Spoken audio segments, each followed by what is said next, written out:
माझ्या पोवाड्याला सुरुवात करते. महाराजांची, शिवाजी महाराजांची कीर्ती बेफाम होती. महाराजांची कीर्ती बेफाम, भल भल न फुटलंय घाम, याला कोण घालिले सन, दरबारी पुस्ती बेगम. बडी बेगम म्हणजे अली आदिलशहाची आई बरं का.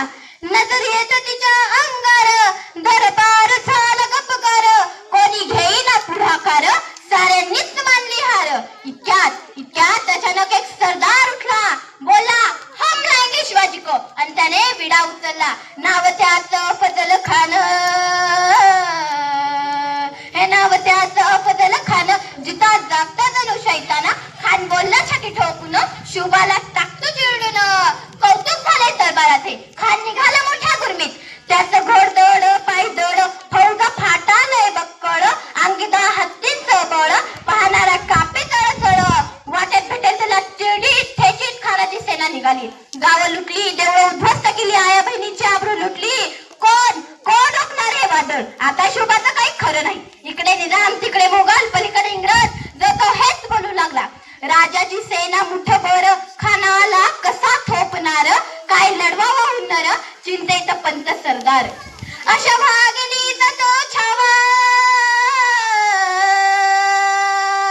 अशा भागिनीचा तो छावा, गनिमाल कसा ठेसावा, डोक्यात गनिमी कावा, भेटीचा धाडला सांगावा.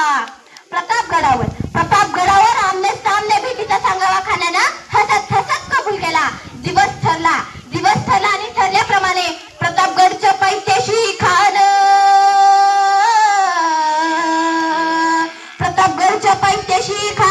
प्रतापगडच्या पैत्याशी खान आला बेगुमान. नाही त्याला जाण शिवाजी राजाच्या करामतीची, शिवाजी राजाच्या करामतीची, आणि त्यास नाही जाणीव शक्तीची, त्यास नाही जाणीव शक्तीची, आणि करील काही कल्पना युक्तीची.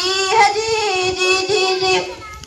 खानाच्या भेटीसाठी महाराजांनी एक शानदार शाम्याना उभारला होता. भेटीसाठी छान उभारीला, भेटीसाठी छान उभारीला, नक्षीदार शामियान्याला, नक्षीदार शामियान्याला. आणि अशा शामियान्यात खान दौलत डुलत आला, खान दौलत डुलत आला.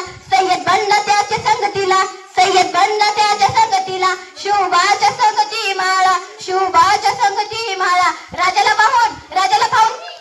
पाहून खान म्हणतो कसा, आओ आओ शिवाजी हमारे गले लग जाओ, आओ